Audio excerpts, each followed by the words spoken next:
بسم اللہ الرحمن الرحیم۔ السلام علیکم ناظرین۔ قوم عاد اور قوم سمود دنیا کی تاریخ میں ایسی دو قومیں گزری ہیں جن کو اللہ تعالیٰ نے بے پناہ طاقت اور قوت سے نوازا تھا۔ ان کی طاقت کا کوئی مقابلہ نہیں کر سکتا تھا۔ یہ دنیا کی لمبی ترین قوم تھی اور ان کے جیسی قوم نہ ان سے پہلے آئی اور نہ ان کے بعد آئے گی۔ سمود ایک مشہور قبیلے کا نام ہے۔ یہ دور قدیم کی خالص عربی قوم سے تھے اور ان کی رہائش تبوک اور حجاز کے درمیان ہجر کے مقام پر تھی، جسے مدائن صالح بھی کہا جاتا ہے۔ قوم سمود کے مکانات اس علاقے میں پہاڑوں میں کھدے ہوئے صاف نظر آتے ہیں۔ رسول صلی اللہ علیہ وآلہ وسلم اور صحابہ کرام کے ہمراہ تبوک جاتے وقت اس مقام سے گزرے، جیسا کہ حدیث میں بھی ہے کہ رسول صلی اللہ علیہ وآلہ وسلم اور جب صحابہ رضی اللہ عنہ کے ہمراہ تبوک تشریف لے گئے تو مقام ہجر میں سمود کے ویران گھروں کے قریب فروکش ہوئے۔ لوگوں نے ان کنوؤں سے پانی لے لیا جو سمود کے زیر استعمال رہے تھے۔ انہوں نے اس پانی سے آٹا گوندھ لیا اور گوشت پکانے کے لیے آگ پر دیگیں چڑھا دیں۔ رسول صلی اللہ علیہ وآلہ وسلم نے حکم دیا تو دیگیں الٹ دی گئیں اور آٹا اونٹوں کو کھلا دیا گیا۔ پھر نبی کریم صلی اللہ علیہ وآلہ وسلم اور صحابہ کرام کے ہمراہ وہاں سے روانہ ہو کر اس کنویں کے پاس جا ٹھہرے جہاں سے اونٹنی پانی پیا کرتی تھی۔ آپ صلی اللہ علیہ وآلہ وسلم نے ان لوگوں کے ویران گھروں میں داخل ہونے سے منع فرمایا ہے جن پر اللہ کا عذاب نازل ہوا تھا، اور فرمایا میں ڈرتا ہوں کہ تم پر بھی ویسا عذاب نہ آ جائے جیسا ان پر آیا تھا، اس لیے ان کے علاقے میں داخل نہ ہوا کرو۔ حضرت صالح علیہ السلام نے قوم کو اس بات کی دعوت دی کہ اللہ وحدہ لا شریک کی عبادت کریں، بتوں سے کنارہ کشی اختیار کریں اور اللہ کے ساتھ کسی چیز کو شریک نہ بنائیں۔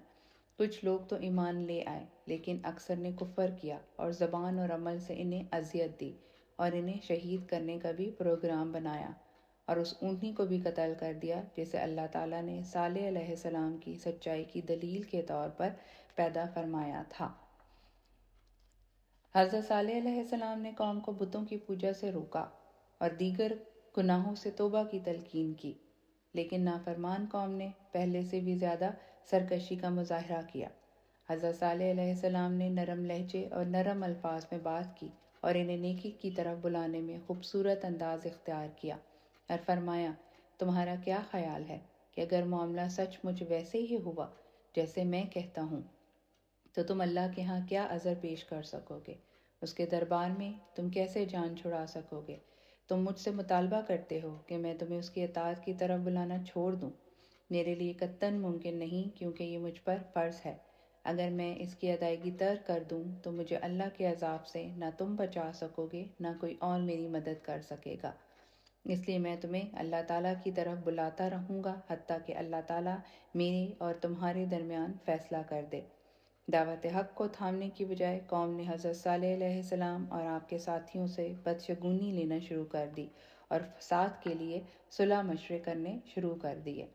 حضرت صالح علیہ السلام نے قوم کو دعوت حق دی لیکن وہ انکار کرتے رہے اور یہ بھی کہا کہ اگر آپ اللہ تعالیٰ کے سچے رسول ہیں تو کوئی معجزہ یا نشانی پیش کریں۔ حضرت صالح علیہ السلام نے فرمایا اگر میں مطالبہ اسی انداز سے پورا کر دوں جیسے تم نے کہا ہے تو کیا تم واقعی اس دین پر ایمان لے آؤ گے؟ انہوں نے کہا ہاں، ہم تجھ پر ایمان لائیں گے اور تیری باتوں کی تصدیق کریں گے۔ آپ علیہ السلام نے ان سے پختہ عہد لیا۔ تب آپ نے کھڑے ہو کر نماز ادا کی، پھر اللہ تعالیٰ سے دعا کی کہ وہ ان لوگوں کا مطالبہ پورا فرمائے۔ اللہ کے حکم سے وہ چٹان پھٹ گئی اور اس میں سے ایک بہت بڑی حاملہ اونٹنی نکلی جس میں وہ تمام صفات موجود تھی جو مطالبہ کرنے والوں نے بیان کی تھی۔ جب انہوں نے اپنی آنکھوں سے معجزہ ظاہر ہوتے ہوئے دیکھا تو انہیں اس کی عظمت کا احساس ہوا اور وہ مرعوب ہو گئے۔ یہ اللہ کی قدرت کی ایک واضح نشانی اور حضرت صالح علیہ السلام کی نبوت کا ناقابل تردید ثبوت تھا۔ چنانچہ قوم کے کچھ لوگ تو ایمان لے آئے لیکن اکثر لوگ کفر و ضلالت اور ہٹ دھرمی پر اڑے رہے۔ وہ اونٹنی انہی میں موجود رہی، ان کے علاقے میں جہاں سے چاہتی چرتی اور جب کنویں پر پانی پینے جاتی تو کنویں کا سارا پانی پی لیتی۔ چنانچہ لوگ اپنی باری والے دن اگلے دن کے لیے بھی پانی بھر لیتے تھے۔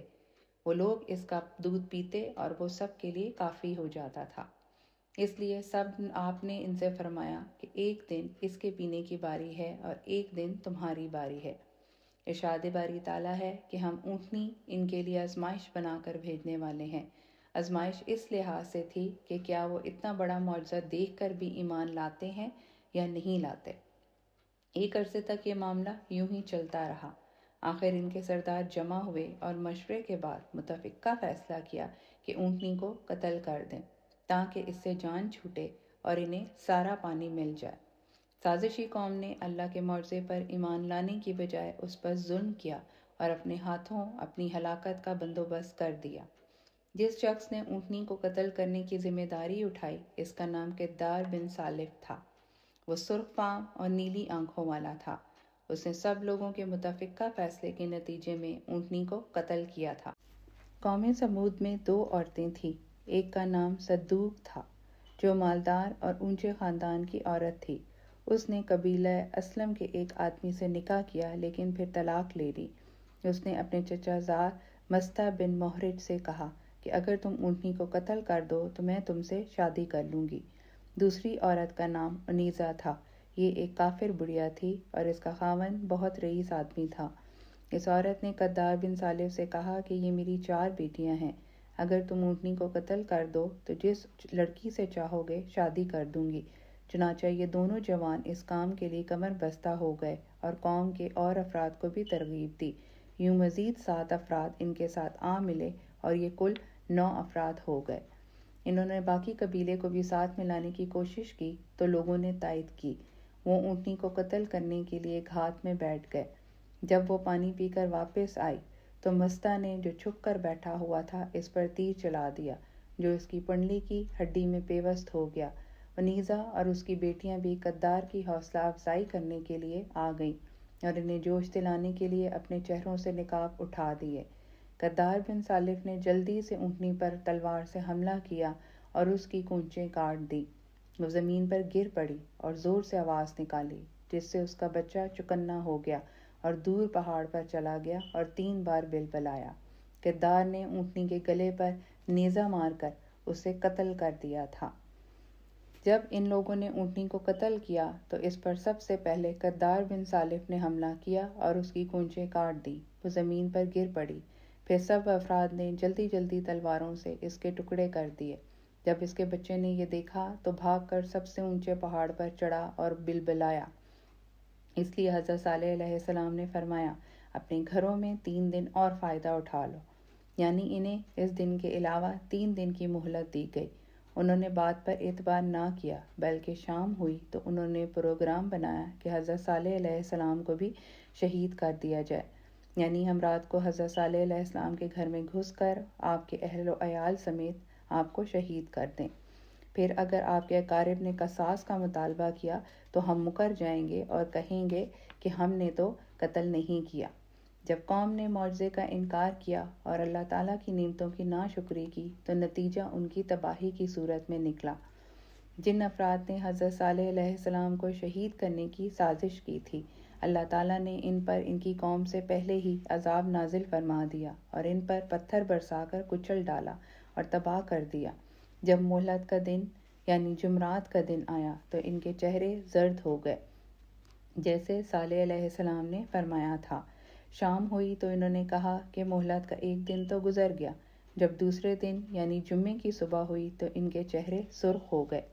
شام ہوئی تو انہوں نے کہا مہلت کے 2 دن تو گزر گئے۔ جب مہلت کا تیسرا دن آیا یعنی ہفتے کی صبح ہوئی تو ان کے چہرے سیاہ ہو گئے۔ شام ہوئی تو انہوں نے کہا سالے کی کہی ہوئی مہلت تو ختم ہو گئی۔ جب اتوار کی صبح ہوئی تو انہوں نے خوشبو لگائی اور تیار ہو کر بیٹھ گئے اور انتظار کرنے لگے کہ دیکھیں کون سا عذاب آتا ہے۔ انہیں معلوم نہیں تھا کہ ان کے ساتھ کیا سلوک ہونے والا ہے اور ان پر کس طرح سے عذاب آنے والا ہے۔ جب سورج طلوع ہوا تو آسمان سے ایک شدید آواز آئی اور نیچے سے زلزلہ آ گیا، چنانچہ تمام افراد کی روحیں پرواز کر گئیں۔ وہ مر کر بھی بے حس و حرکت اور خاموش ہو گئے۔ وہ اپنے گھروں میں جیسے بیٹھے تھے ویسے ہی بیٹھے بیٹھے بے جان اجسام میں تبدیل ہو گئے اور حرکت بھی نہ کر سکے۔ ان میں سے صرف ایک لونڈی زندہ بچ گئی جو چلنے پھرنے سے معذور تھی۔ اس کا نام کلبہ بنت سلک تھا۔ وہ پکی کافرہ تھی اور صالح علیہ السلام کی سخت دشمن تھی۔ جب اس نے عذاب دیکھا تو اسے چلنے کی طاقت مل گئی، چنانچہ وہ انتہائی تیزی سے بھاگی، حتیٰ کہ عربوں کے ایک قبیلے کے پاس جا پہنچی۔ اس نے تمام چشمدید واقعہ سنایا اور قوم پر آنے والے عذاب کی خبر دی۔ پھر پانی مانگا۔ جب اس نے پانی پیا تو وہ مر گئی۔ ان کو دیکھ کر یوں محسوس ہوتا ہے کہ وہ کبھی یہاں آباد ہوئے ہی نہیں تھے، یعنی اس طرح فنا ہو گئے کہ جیسے وہ کبھی تھے ہی نہیں۔ حضرت صالح علیہ السلام نے قوم کے ہلاک ہو جانے کے بعد قوم سے مخاطب ہو کر بطور افسوس و حسرت فرمایا کہ میری قوم، میں نے تمہیں اپنے رب کا پیغام پہنچایا تھا اور تمہارا بھلا چاہا تھا، یعنی میں نے ہر ممکن طریقے سے تمہیں راہ ہدایت پر لانے کی کوشش کی، لیکن اپنے قول و عمل اور نیت سے اس کا انتہائی خواہش مند تھا، لیکن تم لوگ نصیحت کرنے والوں کو پسند نہیں کرتے، یعنی تمہاری فطرت یہ نہیں تھی اور نہ تم اسے قبول کرتے تھے، اس لیے تم اس دردناک عذاب کا شکار ہو گئے جس میں تم ابد تک مبتلا رہو گے۔ اب میں کسی طرح بھی تمہیں اس عذاب سے چھڑا نہیں سکتا، میں نے اپنا فرض ادا کر دیا، یعنی اللہ تعالیٰ کا پیغام تم تک پہنچا دیا اور تمہاری خیر خواہی کی، میں یہی کچھ کر سکتا تھا۔ اس کے بعد اللہ جو چاہتا ہے کرتا ہے۔